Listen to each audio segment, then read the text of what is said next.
obvious signs of warm weather for the Jumpman is a new colorway of the Air Jordan 11 Low, which has been releasing colorful colorways for the past 6 months. With official Nike pictures, the 2025 Air Jordan 11 Low's aquatic Igloo design has been unveiled.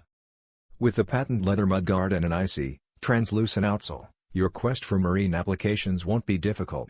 Like its predecessors from earlier years, such as the Cherry, Diffused Blue, Legend Pink, or Cement Gray, this shoe excels at being so simple that the AJ11's classic design does all the talking, but with the necessary shortening to accommodate the sunny season.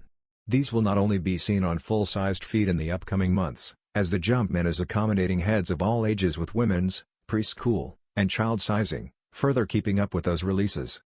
The Air Jordan 11 Low Igloo will be available in the previously mentioned size ranges on June 7 for $190, $80, and $60.